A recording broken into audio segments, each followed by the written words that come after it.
Please turn with me to Romans chapter 16 verse 3 hanggang sa 5. Unang bahagi ng 5. Romans chapter 16 verse 3 hanggang sa 5. And this is what the word of God says. Batiin ninyo si Priscilla at si Aquila na aking mga kagagawa kay Kristo Jesus, na ipinain ang kanilang leeg para sa aking buhay. Sila hindi lamang sa kanila hindi lamang ako ang nagpapasalamat, kundi pati ang lahat ng mga iglesia ng mga hintil.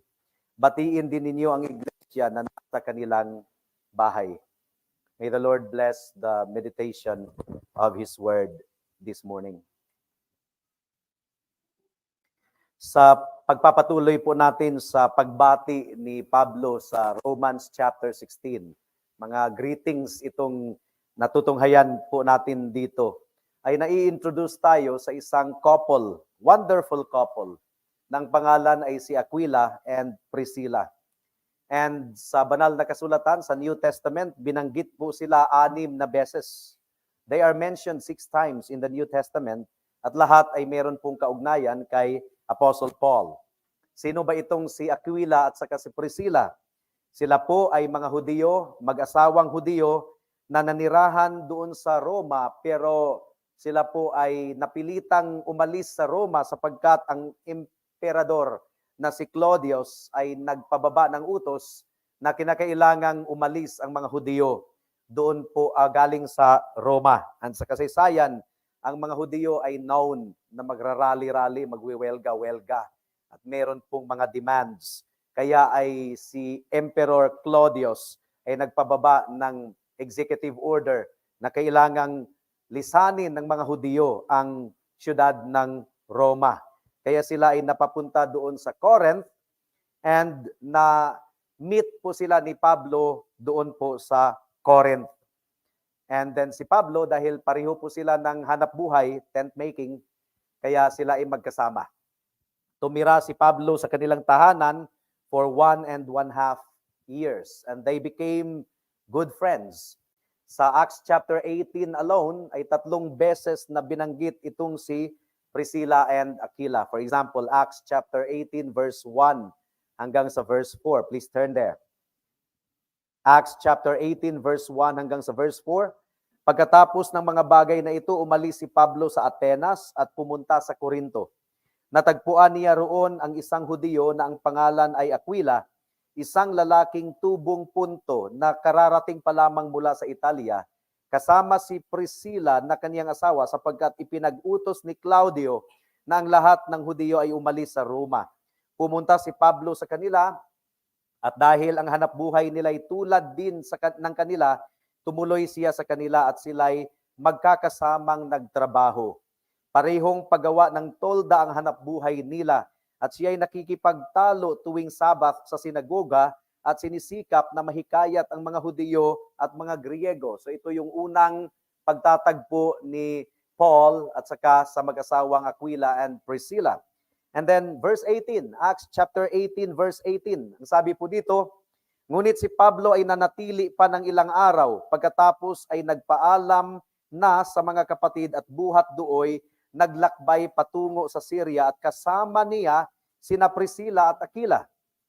Inahit niya ang kanyang buhok sa Sincrea sapagkat siya ay may panata. So Aquila and Priscilla accompanied Paul in his trip back to Jerusalem in Acts chapter 18.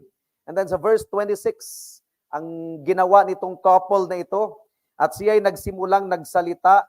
This is Apollos. Si Apollos ay preacher, mighty in the scriptures. At siya ay nagsimulang magsalita ng buong tapang sa sinagoga.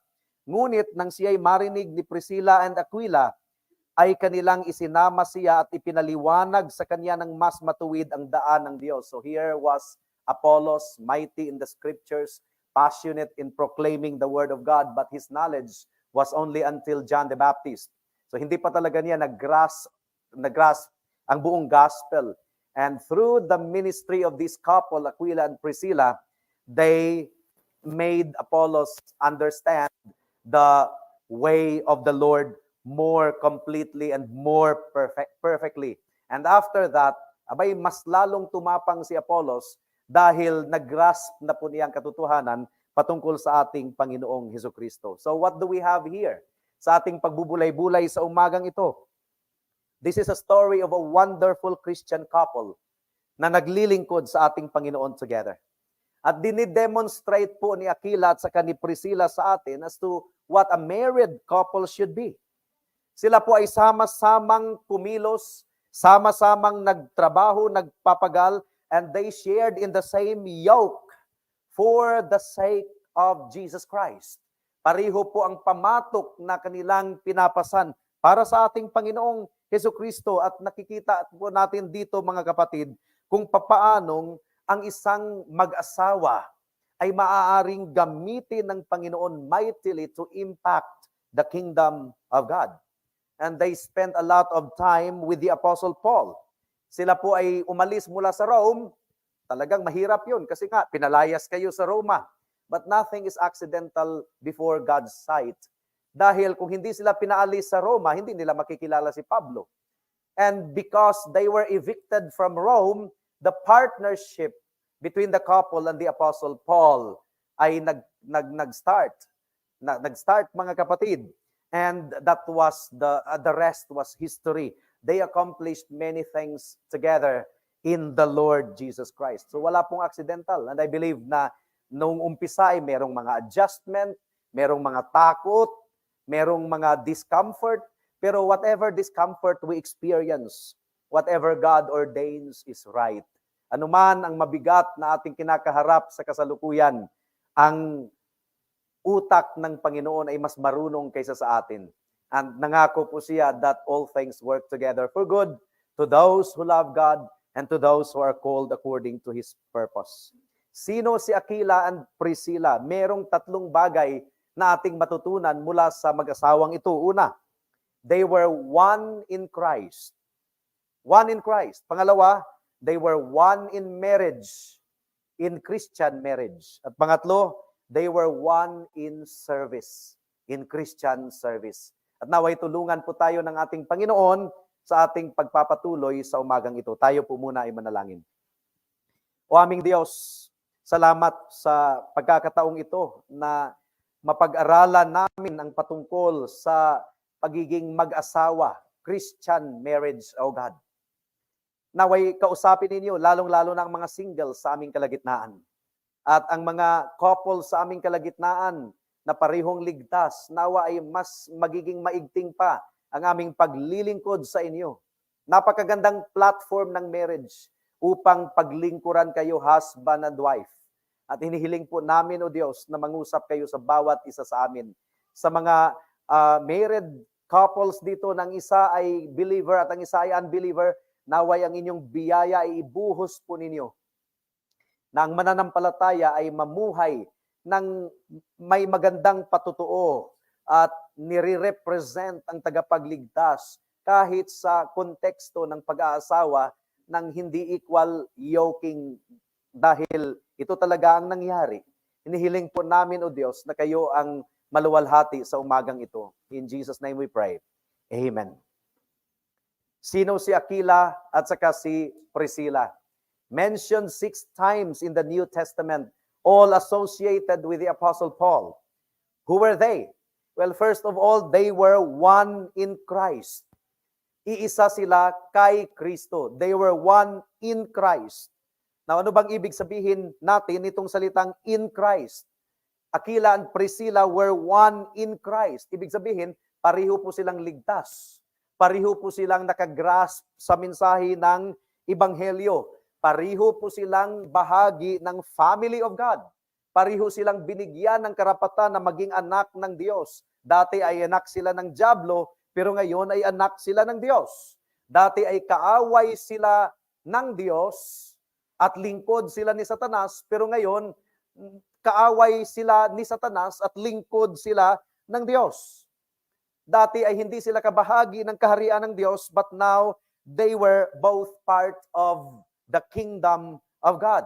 Dati ay lumalakad sila sa maluwag na daan tungo sa kapahamakan, pero ngayon ay pareho silang lumalakad sa makipot na daan tungo sa buhay na walang hanggan. Now, itong salitang in Christ, one in Christ is very important. Say, for example, itong si Aquila and Priscilla, they were one in Christ even in their ministering sa young preacher ng pangalan na Apollos. Acts chapter 18 verse 24 hanggang sa 26. Ang sabi po dito, dumating noon sa Efeso ang isang Hudyo na ang pangalan ay Apollos, na tubong Alejandria. Siya ay mahusay magsalita at dalubhasa sa mga kasulatan. Ang taong ito'y tinuruan sa daan ng Panginoon at palibhasa'y may maalab na espiritu. Nagsalita siya at nagturo ng wasto tungkol kay Jesus. Bagaman ang nalalaman lamang niya ay ang bautismo ni Juan at siya ay nagsimulang magsalita ng buong tapang sa sinaguga, ngunit wala siyang marinig. Ngunit nang siya ay marinig ni na Priscilla at Aquila, ay kanilang isinama siya at ipinaliwanag sa kanya ng mas matuwid ang daan ng Diyos. So what do we see here? They were on the same page. Aquila and Priscilla were on the same page. Inibig nila ang Panginoon. Meron po silang spiritual understanding. Meron silang gospel understanding. They were one in the Lord Jesus Christ. And so they were able to sit down with Apollos and explain to him the way of God more perfectly. In Christ. Ang salitang in Christ ay nabanggit yan 130 times in the New Testament. At ito ay nagdi-describe sa ating spiritual relationship with the risen Savior, with our Lord and Savior, Jesus Christ. Nagdi-describe ito sa kung ano ang ginawa ng Diyos para sa atin in Christ. Meaning to say, it describes our position as in Christ, na dati ay hiwalay tayo sa Diyos. Hiwalay tayo sa sambahayan ng Diyos. But now, we are in Christ. At kabilang tayo sa household of God. Alam ba ninyo na dalawa lang ang uri ng mga tao dito sa mundo? Dalawa lang ang posisyon.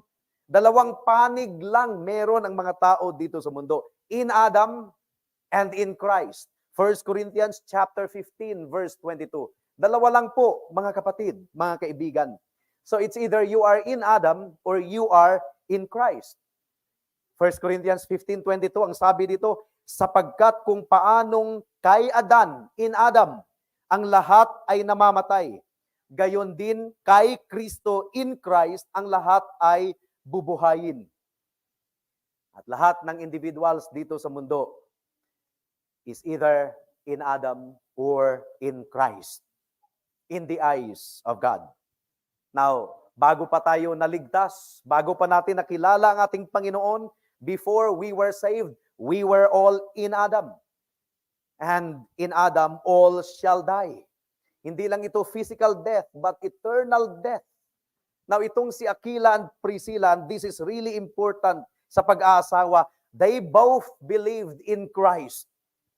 They both were born again. They were in Christ. Galatians chapter 3, verse 26 to 28. Ang sabi po dito, mga kapatid, Galatians 3:26 to 28, sapagkat kay Kristo Jesus, kayong lahat ay mga anak ng Diyos. So in Christ, kay Kristo Jesus, kayong lahat ay mga anak ng Diyos sa pamamagitan ng pananampalataya, sapagkat ang lahat na sa inyo na binautismuhan kay Kristo ay ibinihis si Kristo. Walang Hudiyo o Griego, walang alipin o malaya, walang lalaki o babae, sapagkat kayong lahat ay iisa kay Kristo. What a wonderful it is kung ang mag-asawa ay parihong mananampalataya, iisa kay Kristo Jesus. And being in Christ has something to do with our eternal salvation.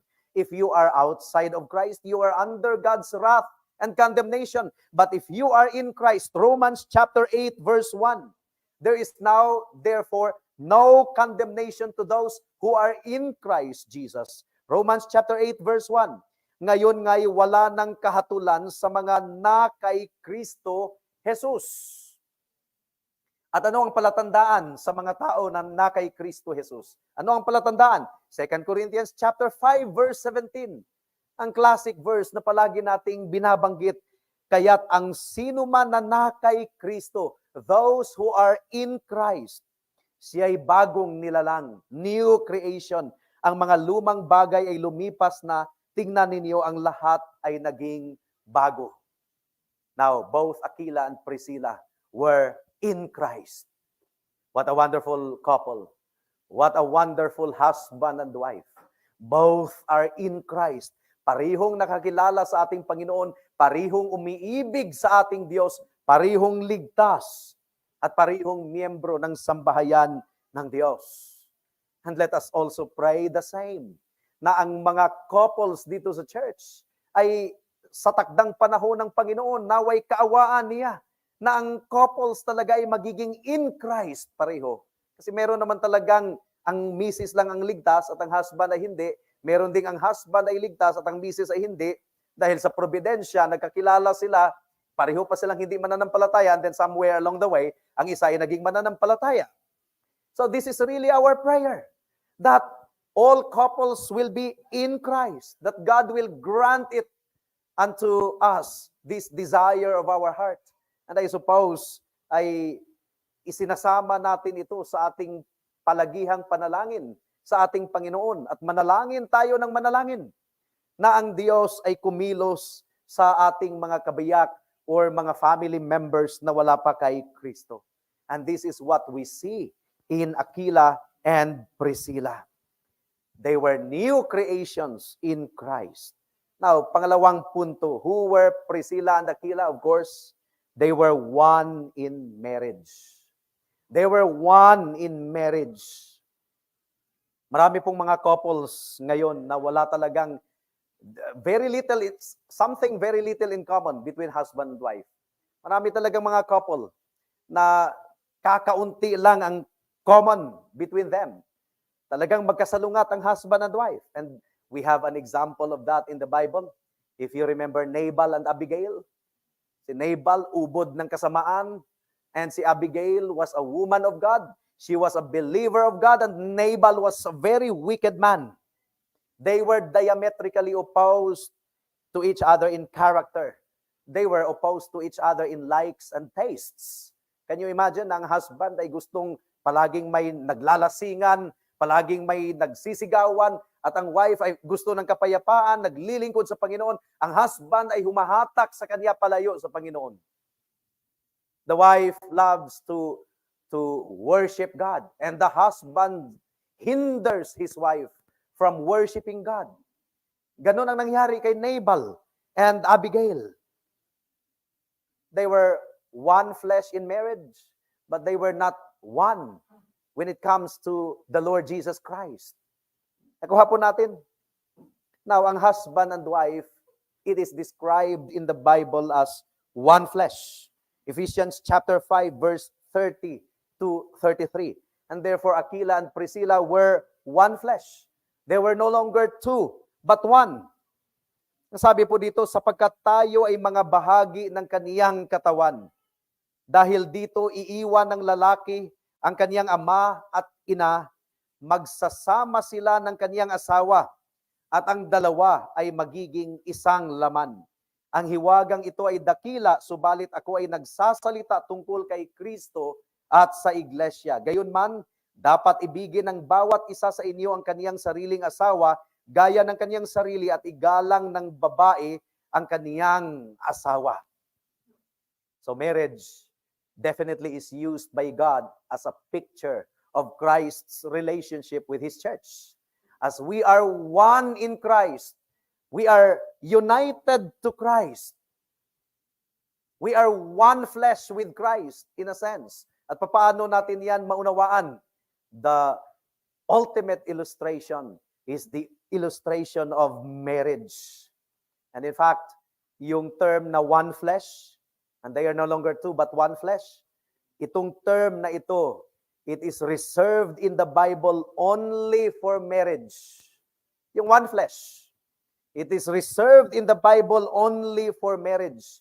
And it is also used in the Bible to describe Christ and His church. Wala na pong ibang relationship like it in the Bible na dinidescribe as one flesh. Marriage lang po. So hindi po one flesh ang magkakaibigan. Hindi po literal na one flesh sa laman, dahil gumagawa ng immoralidad or one flesh. Only marriage ang meron pong one flesh sa Bible. And it has the idea of kinship and family because marriage unites two families. And therefore, ang sabi po ni Laban kay Jacob, we are one flesh. You are one flesh with me. Meaning to say, they were relatives. At paano sila naging relatives? By marriage, by kindred, mga kapatid, mga kaibigan. One flesh has the idea of kinship and family. And there are two people fully integrated in an inseparable union. And that is why only marriage gives us the permission to be one flesh. If you will read the Bible, fornication is really condemnable. Fornication, consummation of sexual relation before marriage or outside the context of marriage. Lahat po ng kaloob ng Diyos. Sexual pleasure is God's gift to man. Pero lahat po ng kaloob ng Diyos ay meron pong konteksto. Ang konteksto po ng sexual pleasure is marriage. Lahat po ng gift ng Panginoon ay meron pong konteksto. At binanggit po natin ito sa men's Bible study. For example, ang apoy ay kaloob yan ng Panginoon para lutuin natin ang ating pagkain. Nakuha po natin? Ang apoy, kaloob din ng Panginoon sa mga lugar na may snow, may mga winter, meron silang fireplace. Yun ang context po ng apoy. Pero kung ang apoy ay ilagay po natin sa sala, sa kurtina, sa sofa, anong mangyayari? If we will take the fire out of its context and place that fire in another context, it will cause damage sa ating household at mawalan po tayo ng tahanan at maaring mamatay po sa sunog ang any family member. Ang sexual pleasure din po, kung tatanggalin po natin sa konteksto ng marriage at ilagay po natin sa labas ng konteksto nito, meron tayong broken families, meron tayong miserable lives. Meron po tayong mga kids na lumalaki na walang guidance ng mga magulang. If we will remove sexual pleasure out of its proper context, mga kapatid, mga kaibigan.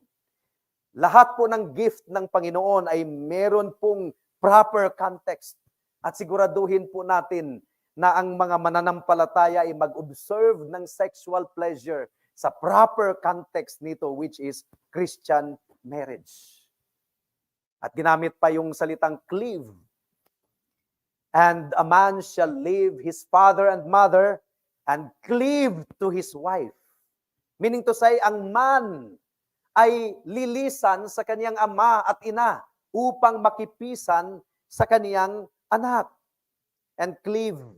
Yung salitang cleave ay hindi lang yan ginagamit sa konteksto ng marriage. Ang cleave ay ginagamit yan sa konteksto ng ating relationship with God. Manatili, cleave. Kaya nga ang marriage is a picture of our relationship with God. For example, Deuteronomy chapter 10, verse 20.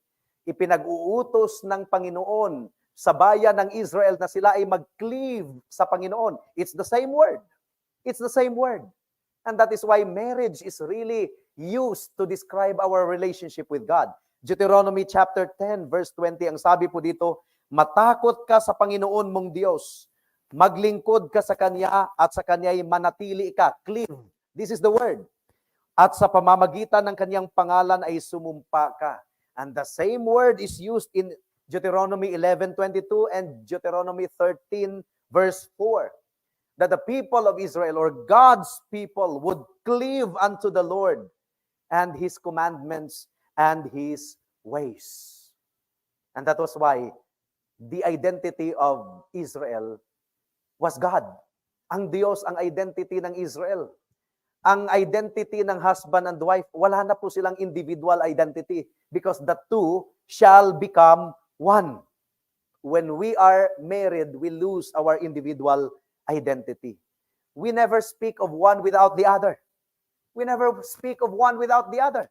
Just like Aquila and Priscilla, they were mentioned together.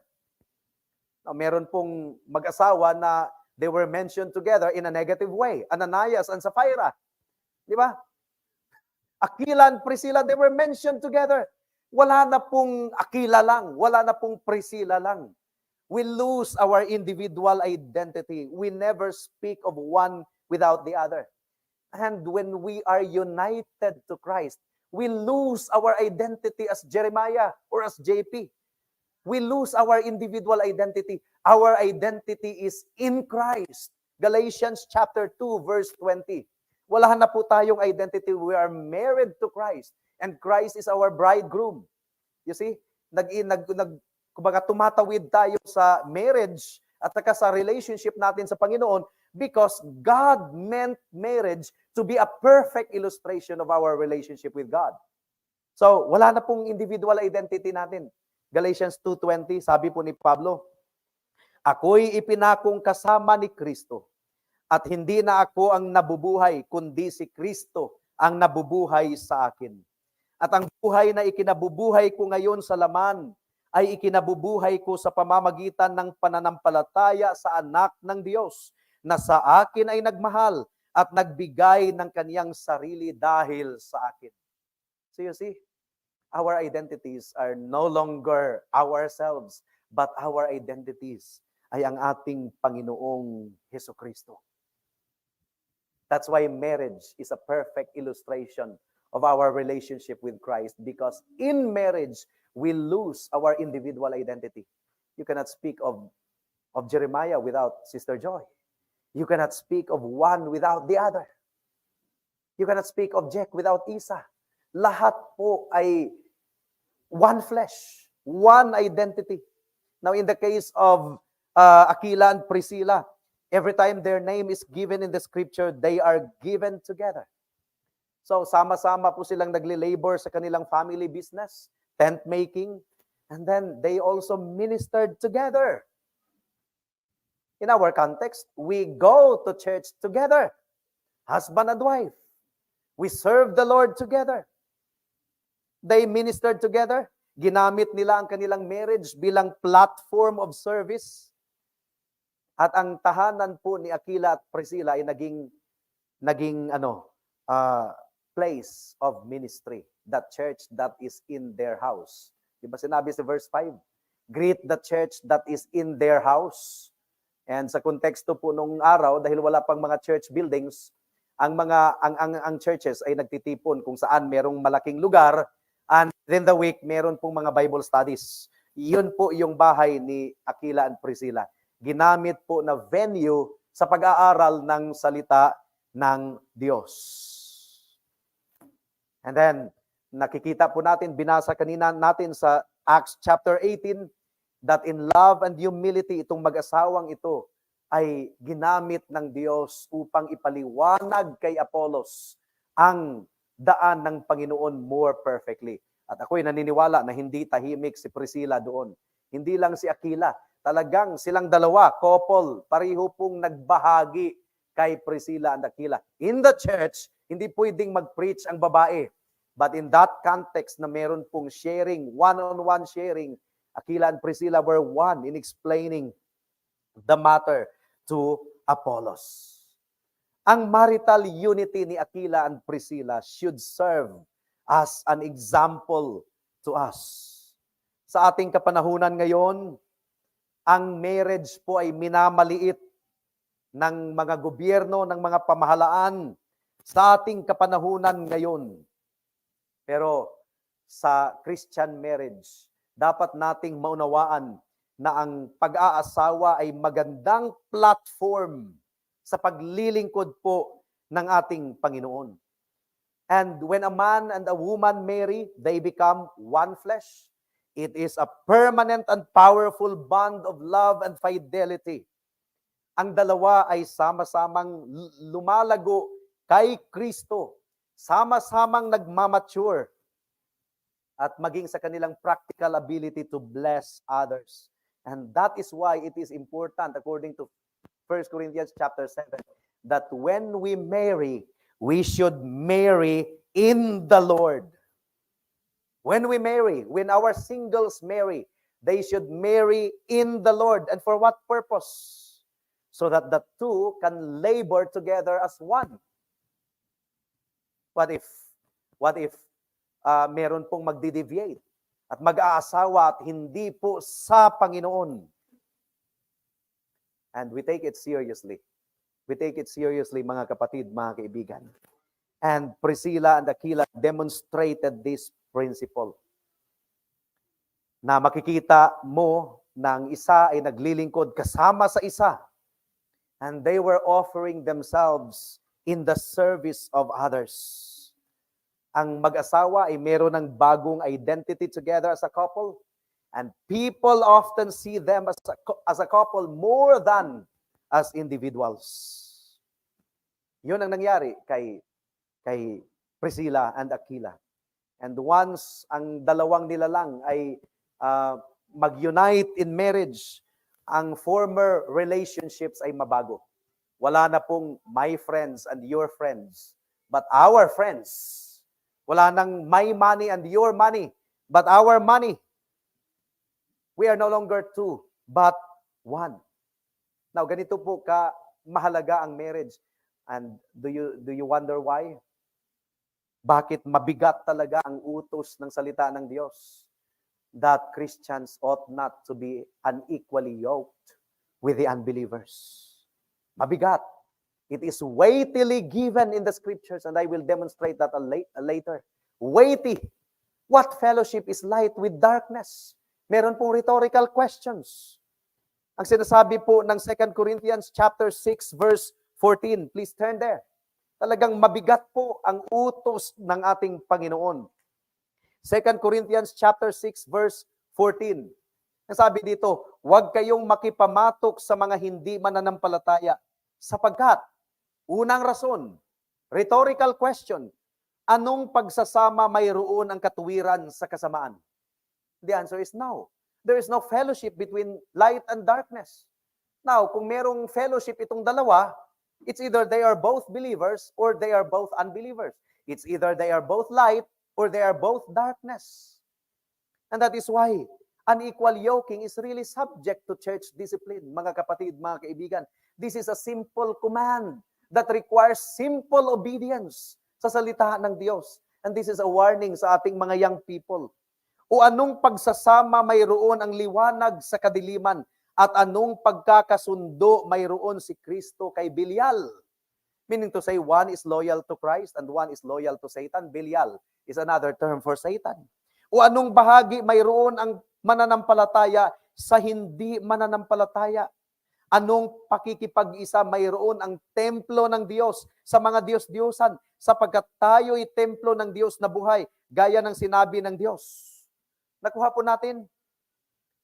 Sa bigat po ng command na ito, sa bigat po ng utos na ito, nag-provide po si Pablo ng series of rhetorical questions, series of analogy in order to show its impossibility. Meaning to say, a Christian should consider it a serious matter. It is impossible that there is fellowship between light and darkness. This is a simple command that requires simple obedience. And if a Christian cannot obey this command, meaning to say, his conversion and his being united to Christ is really questionable. Now, meron pong mga nahulog na mga Christians. Nahulog lang talaga dahil tayo po ay nasa laman. And that is why the church imposes church discipline and the church continues to reach out to that individual na manumbalik sa Panginoon. Magsisi sa kasalanan at salamat dahil meron na pong mga na-restore once upon a time in their Christian journey. At kasama din po natin ngayon. But for the moment, the exhortation is very weighty, mga kapatid, mga kaibigan. What fellowship is there between light and darkness? Itong command na ito, do not be bound or yoked together with unbelievers. Ang command na ito is present imperative with a strong negative. Ano bang ibig sabihin ng unequal yoking? Meaning to say, alliance that disregards distinction. Alliance that disregards distinction. So for example, meron kayong negosyo. Ang kasosyo mo ay unbeliever. At sasabihin ng unbeliever na, okay lang na mag-cheat tayo sa ating tax. Diba? Sasabihin ng unbeliever, At sasabihin ng believer, okay, ikaw ang bahala. So, unequal yoking na yun. Di ba? Unequal yoking. Alliance that disregards distinction. So, merong ecumenical na pagtitipon with Islam, with Buddhist, with Roman Catholic, and each of them calling their own God, at ikaw na evangelical ay kasama din doon. Nananalangin ka rin sa Diyos natin. Ano ba? Di ba? Yung alliance na walang distinction ay kailangang iwasan. Kaya careful tayo sa pakikipag-ugnayan sa ibang mga churches. And we see to it na tunay na kapatiran natin yan. We cannot have just any unequal yoking with them. Hindi lang ito applicable sa marriage, mga kapatid, mga kaibigan. Being unequally yoked means, ang image po nito ay sa Old Testament. Di ba utos talaga ng Diyos? Wala kasing tractor nung araw eh. Walang tractor. Kaya yung kanilang mga pang-araro ay hinahatak ng mga baka. Ang hindi pwedeng ang isa ay baka at ang isa ay donkey. That's unequal yoking. When you join two objects na hindi talaga sila dinisenyo na magsama, ay talagang delikado yan. Ang baka ay hindi mabilis tumakbo, ang donkey mabilis tumakbo. Ang baka ay mas malakas, ang donkey ay mas mahina. Wala talagang araro. That's unequal yoking. At itong mga utos na yan, Deuteronomy chapter 22 verse 10, specific talaga na ipinag-uutos yan ng Diyos. Of course, that belongs to the realm of common sense. Pero bakit pa kaya specific na pinag-uutos ito? Sapagkat ang lahat po ng nasa Old Testament ay type and shadow po sa iglesia ng ating Panginoon. To the point na specific talaga na ipinagbabawal ito. Deuteronomy chapter 22 verse 10. Ang sabi po dito, huwag kang mag-aararo na may isang baka at isang asno ang magkakatuwang. You see? Pero walang common sense naman yan. Bakit nasulat pa yan? Sino bang lukulukong farmer na mag-aararo na donkey at saka baka ang magkatuwang? Pero it is written for our instruction, says the Apostle Paul, because it describes the Church of Christ na hindi po magkatuwang, wala pong alliance na tinatanggal yung distinction. Talagang hindi magkatuwang ang sodium at saka ang tubig. Kasi pag ipaghalo mo ang sodium at tubig, sasabog po yan. At ang chlorine, kung iinumin mo, ay talagang malalason ka. Pero kung ipagsama mo ang sodium at saka ang chlorine, it becomes table salt. Talagang sila pala talaga ang partner. You cannot partner sodium with water, it will explode. Nakuha po natin. May mga bagay na hindi talaga pwedeng ipagsama. Wala talagang a right hand of fellowship between them. Ang light, ang anak ng Diyos ay hindi pwedeng magsama in marriage sa hindi anak ng Diyos. And that is why 1 Corinthians chapter 7 verse 39 it says, we are to marry only in the Lord. There can't be any deep union of souls if two people have different supreme treasure. Sino ang ating supreme treasure bilang mananampalataya? Si Kristo. Sino ang supreme treasure ng hindi mananampalataya? Mga bagay dito sa mundo. Hindi pwedeng magsama ang dalawa na magkaiba ang supreme treasure. There is a deep disunion from the outset. So, kung magpupursue po tayo ng dating relationship, magkukultivate po tayo ng relationship that would lead to a forbidden marriage, that is really an abomination in the sight of God. And the church must not be silent about it. Otherwise, ang church ay papaluin po ng Diyos. Nakuha po natin. To obey God is better than our affinity with family members. I mentioned last Sunday that blood is thicker than water. But our union with Christ, our brotherhood and sisterhood in the church is thicker than biological kinship because it's the blood of Christ ang nananalaytay sa ating veins. And if ever we have to choose between family member and the body of Christ, we choose the body of Christ. And this is very serious in the sight of God. Now, kailangang i-balanse nga natin. Binalanse na naman natin kanina, no? Kasi meron talagang mga mag-asawa dito na unequally yoking kasi ang husband ay naging believer at ang wife ay hindi pa. Or ang wife ay naging believer at ang husband ay hindi pa. May payo dyan ang Biblia. Hindi naman po nagkulang ang Biblia. Na ang believing partner ay siguraduhin na ang ating patutuo ay nagliliwanag upang ang unbelieving partner ay makakawaan siya ng Panginoon sa pamamagitan ng ating patutuo. Merong isang pastor na bumisita sa bahay ng member at sinabi ng husband, hindi ako naniniwala sa church. That's why I do not go to church. 95% of the people there are hypocrites. Sabi ng husband, sabi ng pastor, alam ko, kilala ko ang kabilang sa 5% na hindi hypocrite. Sino? Mrs. mo, kabilang dyan. Tatahimik ang husband. Kasi maganda talaga ang patutuo ng Mrs. niya. At ginamit yun ng Panginoon na, hindi tala, I have a partner, I have a wife na talagang namuhay para sa ating Panginoong Hesukristo. Mahalaga po ang marriage, mga kapatid, mga kaibigan. Because marriage is the ultimate illustration of our union with Christ.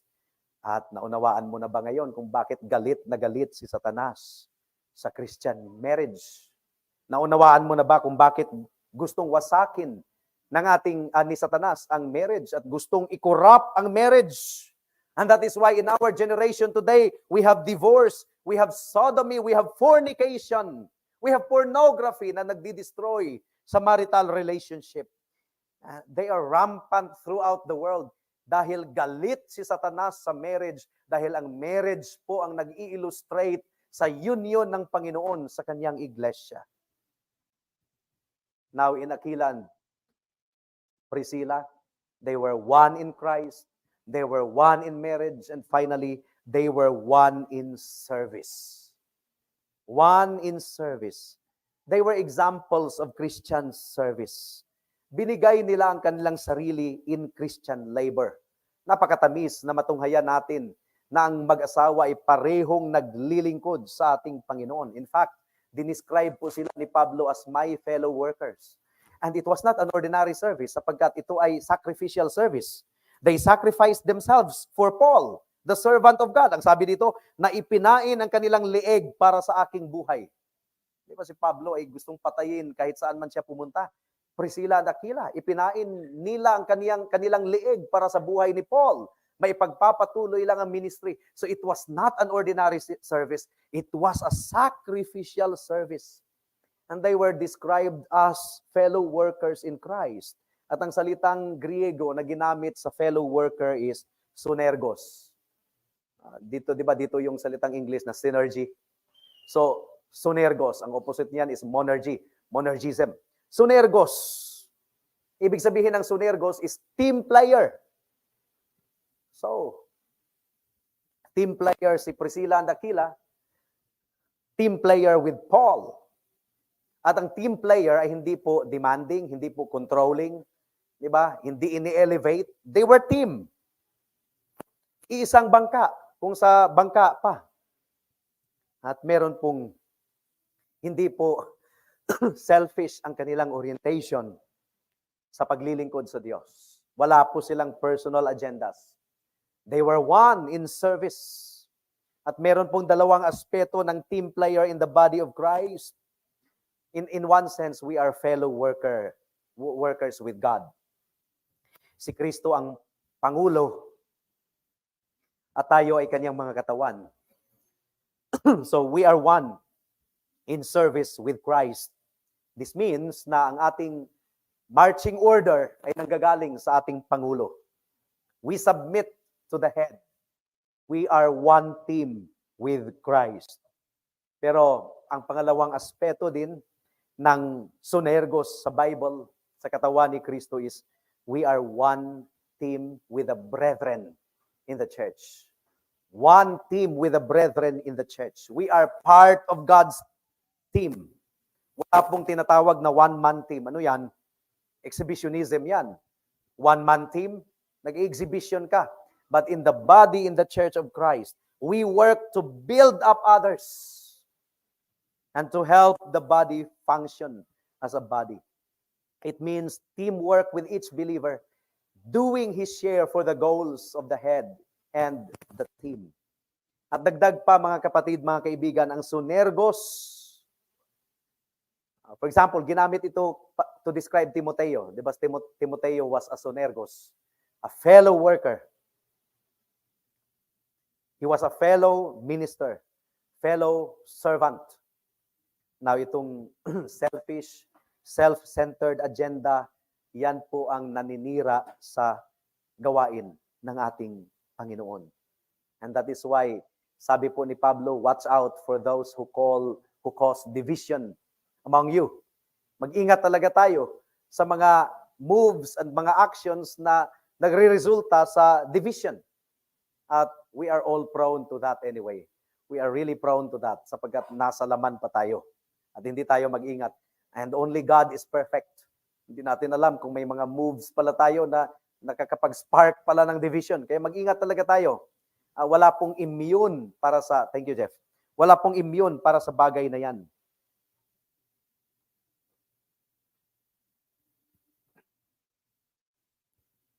Now, ang marriage po ay nagbubukas ng maraming pintuan para sa ministry, I tell you.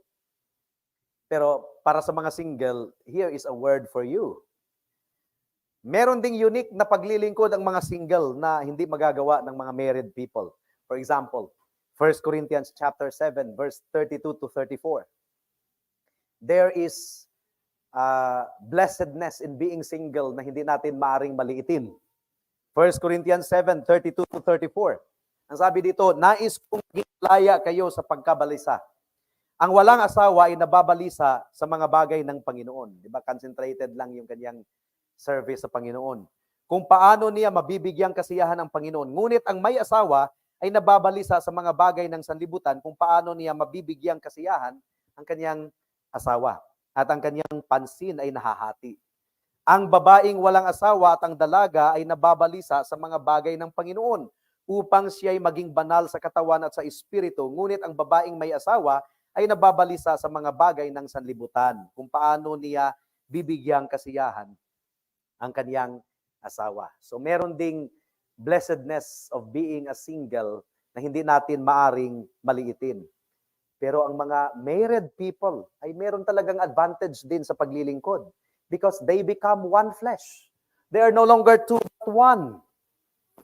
At maaring magamit po nila ang platform ng marriage sa paglilingkod sa ating Panginoon. Together as one, they should seek to serve Christ and strengthen His church. Kaya nakakalungkot po na meron pong married couple na hindi po naglilingkod sa Diyos na sama-sama. In singleness, we serve Christ.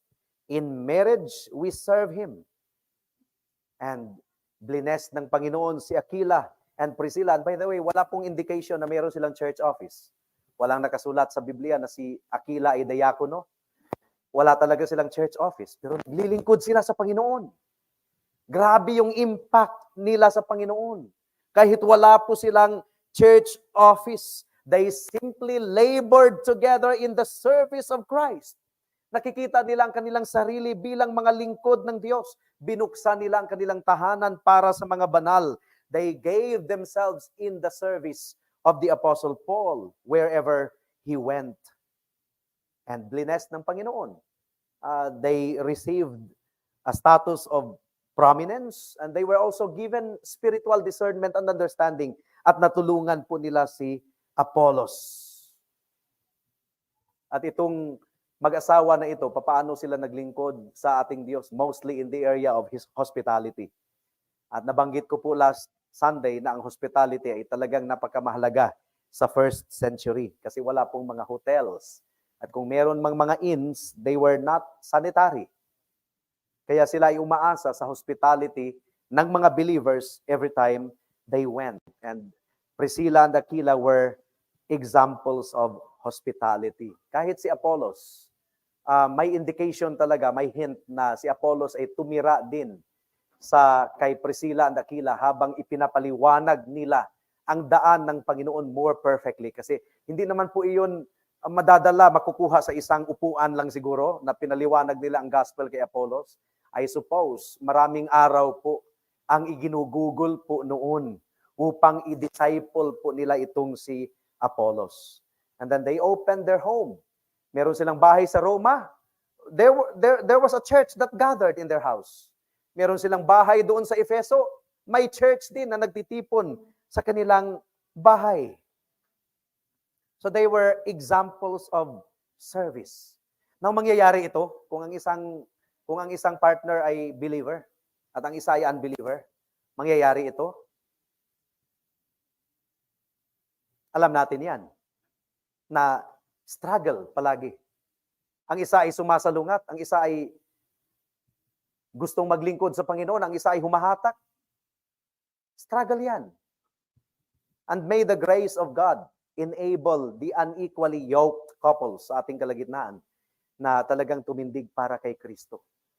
Kasi may mga times talaga na ang husband na hindi mananampalataya, pinapili niya yung kanyang wife. Ako or ang religion mo. May mga times talaga. Worst scenario. And that is why, by virtue of the gravity na binigay ng Biblia patungkol dito, our church takes the sin of unequal yoking and fornication so seriously. We should not tolerate it as a church and as individual Christians. Not only as a church, but as individual Christians, hindi po natin ito i-tolerate, mga kapatid, mga kaibigan. What is sin? Ano ba ang definition ng sin? It is preferring anything over God. Yun po ang kasalanan. Mas pinipili mo ang isang bagay kaysa sa Diyos. That's sin.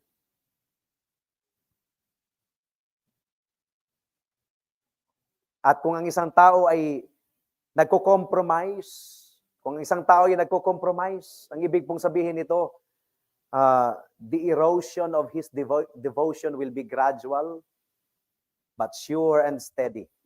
So unti-unti nang lumalayo, unti-unti nang wala, unti-unti na talagang lumayo. So it's gradual, but it's sure and steady. And that is why we take the sin of unequal yoking and fornication so seriously. Now, ginamit ng Panginoon itong mag-asawang ito, si Priscilla and Aquila, for our instruction also. Not only do I give thanks, but also all the churches of the Gentiles. So, hindi lang si Pablo ang natulungan, kundi ang mga Gentiles. Naway magsilbi si Aquila and Priscilla as example sa atin. An example of marital fidelity, an example of Christian service, an example of Christian loyalty, an example of Christian hospitality. Naway ibuhos ng Panginoon sa atin ang banal na Espiritu upang tayo ay makapaglingkod ng sama-sama sa ating Panginoon. Fellow workers, sunergos, at para sa mga kaibigan or kasamahan na hindi natin alam na sikreto palang merong relationship, intimate relationship with unbelievers na hindi alam ng church. The Bible says your sin will find you out. I-expose ng Panginoon ang kasalanan. And it is serious. Pero biyaya din ito ng Panginoon. Mas mabuti na ma-expose ang ating kasalanan ngayon habang buhay pa tayo at tinatawag tayo ng salita ng Diyos na magsisi kaysa ma-expose ito sa araw ng paghahatol. Kaysa ma-expose ito sa pagharap natin sa Panginoon.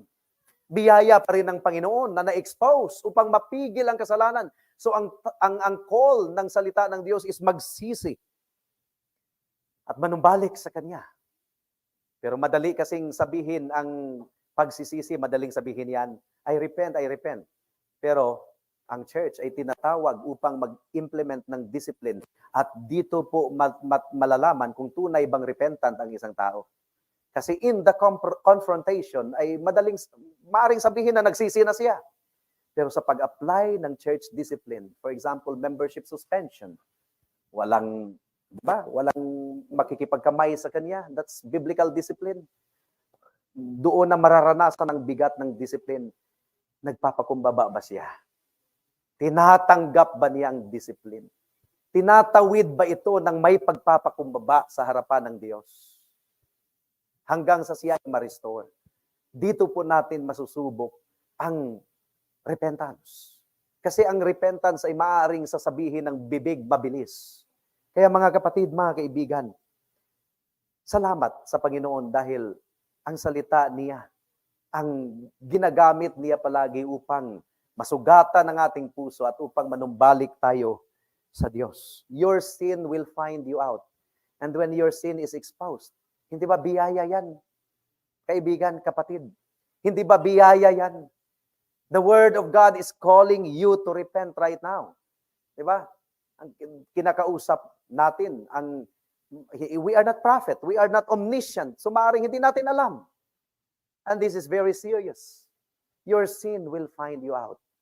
At naway, if your sin is exposed, katulad ni David, talagang ang tapang pa ni David. Kasi hindi talaga na-expose ang kaniyang kasalanan. And when Nathan confronted him using the parable of a farmer na nag-iisang tupa lang alaga niya and ginagawa na niyang pet, parang member of the family. And then merong isang mayaman na maraming tupa. Nung merong bisita na dumating, ayaw niyang magkatay mula sa mga tupa niya. Inagaw pa yung tupa ng kapitbahay niyang mahirap. At yun ang kinatay, yun ang pinakain sa bisita. Nagalit si David. Sino ba yan? At papatayin natin yan. And Nathan said, you are that man. Inagaw mo si Bathsheba. So, kinonfront ni Nathan si David. And David repented. Repented. But it doesn't mean to say na malaya na siya mula sa discipline. Hindi umalis ang tabak sa kaniyang pamamahay. Mag-ingat po tayo. Mag-ingat po tayo. There is a warning in the scriptures na hindi po tayo magiging accessory sa pagtakip sa kasalanan. There is what we call accessory to the crime. Mag-ingat po tayo na hindi tayo sumasang-ayon sa kasalanan, kapatid, kaibigan. Mag-ingat po tayo na ang kasalanan ay kasalanan at masakit man, pero kailangan po nating i-deal biblically. At ito ay upang hindi tatanggalin ng Panginoon ang lamparahan mula sa kanyang iglesia. Mag-ingat po tayo. It is better that your sin will find you out here on earth. Meaning to say, it is better that your sin will be exposed here on earth than when you are already standing before God in judgment. Repent and return to Christ. Para sa mga kaibigan natin na wala kay Kristo, kung natamaan kayo sa mensahe ng salita ng Diyos, praise God.